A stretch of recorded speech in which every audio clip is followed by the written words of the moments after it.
Elle aussi est une toute jeune créatrice d'entreprise. Anne-Sophie Ajorc a 26 ans, c'est une blogueuse et elle a lancé à La Réunion un concept inédit, une boutique de mode dans un camion, une boutique itinérante. Cela s'appelle les pop-up stores. C'est inspiré également d'un concept américain, les food trucks, mais là c'est la version mode. Nous la suivons dans une journée de travail. Après, peut-être pas porter avec ça. Oui, non, mais en fait, celui-là, ça peut aussi. Et ceux qui s'attachent, vous aimez pas, vous? Comme En ça. fait, Je vous ai trop habitué à un autre. Je vais juste essayer. On se croirait dans une boutique de mode et pourtant, Anne-Sophie Ajorc conseille cette cliente dans une camionnette. Ce samedi matin, elle s'est installée au Carré Cathédrale à Saint-Denis. Depuis novembre 2014, cette ancienne conseillère financière sillonne les routes de La Réunion. Sa volonté, apporter la mode à ses clientes dans un camion qu'elle a totalement imaginé. L'entrée, c'est par là. Donc, toute la partie vêtements de ce côté-ci. Une petite étagère surélevée avec souvent des pochettes et des pièces vintage. Et de ce côté-là, vous avez toute la partie bijoux. Et donc après, les filles font leur petit choix. Et quand elles veulent essayer, ça se passe ici, dans la petite cabine d'essayage. On s'enferme et ensuite on ouvre ici pour se regarder sur le miroir qui est juste là. Je suis passée par une société qui aménage les fourgons, qui n'avaient jamais fait ça avant. Ils font plutôt des camions réfrigérés, ce genre de choses. Donc c'était vraiment une première pour eux. Et donc je leur ai fourni les plans. On a travaillé pas mal de temps ensemble. Il a fallu faire des modifications parce que c'était pas forcément ce que je voulais, etc. Mais après on a fini par trouver un bon terrain d'entente et le résultat est celui que je voulais. Elle a réussi à monter son projet grâce à une campagne de financement participatif ainsi que des aides de la région, le PIGE et le FEDER.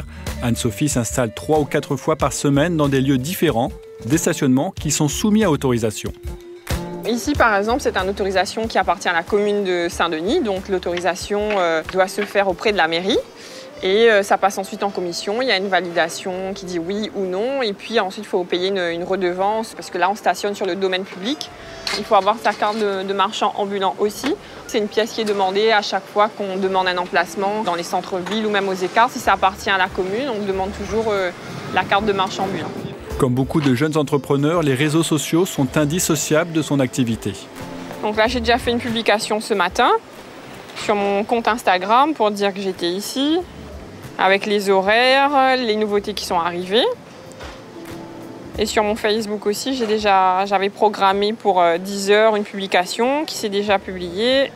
Pour savoir où je suis, il n'y a que le site web pour avoir mon calendrier. Il est disponible nulle part ailleurs. Donc il faut vraiment être connecté, ou ça m'arrive des fois de mettre un petit tableau avec mes prochaines dates, mais ça va être uniquement pour la semaine d'après, quoi. Les clientes apprécient ce mode de vente et le contact avec Anne-Sophie. Elle change régulièrement sa collection en allant chercher des pièces de créateurs dans le quartier du Sentier à Paris. Laetitia, une fidèle cliente, aime ses visites dans le camion d'Anne-Sophie. Moi, je trouve ça très original. Ça me rappelle un peu, je dirais, le style américain, très libre, etc. Et puis, je trouve que c'est très beau, en fait, ce camion, la couleur et tout. Ça apporte une touche d'originalité et ça fait vraiment une atmosphère différente que l'on peut retrouver dans les magasins classiques. Dès qu'on voit qu'elle poste quelque chose et qu'en plus on sait que c'est près de chez nous, voilà, il y a l'excitation de savoir est-ce que ce samedi elle est chez nous, elle est ailleurs. Donc il y a tout cet engouement qui fait partie du charme en fait, je trouve, donc, de ce concept. Et c'est ça qui vraiment nous tient en haleine, je dirais. En plus des stationnements sur la voie publique, on peut retrouver le mode and truck dans des lieux privés, comme ce jeudi après-midi dans un grand hôtel de Boucan-Canotte. Un emplacement lui est réservé à côté du bar. La clientèle de l'hôtel se mélange alors avec d'autres fashionistas. J'essaie de recréer l'univers de la boutique ici, en sachant que ma boutique elle fait 13 mètres carrés et là j'ai un bel espace dans lequel on fait le pop-up store. Donc j'essaye de quand même recréer une ambiance cocooning un peu comme dans mon camion. Je fais un after-work de 17 à 20 h, un jeudi par mois, et les clientes ont la possibilité de venir jusqu'à un petit peu plus tard. Ça change du camion qui est fermé à partir de 17h30, 18h. Informées par les réseaux sociaux, les clientes peuvent quitter le sable de la plage pour un petit shopping entre copines. Elles profitent des installations de l'hôtel pour essayer les quelques 300 pièces exposées, une mode hippie chic et working girl. J'étais au spa au Saint-Alexis et du coup j'ai su sur Facebook qu'il y avait une vente, donc je suis venue, je suis habituée en fait.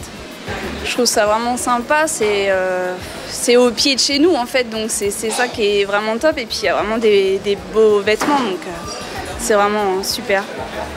Là j'ai trouvé un petit haut sympa que j'avais déjà vu sur son Facebook, donc je vais aller l'essayer et puis je vous dirai. C'est ça. Ici c'est quand même ajusté hein, au niveau des épaules et tout ça. En robe blanche je vais avoir ça.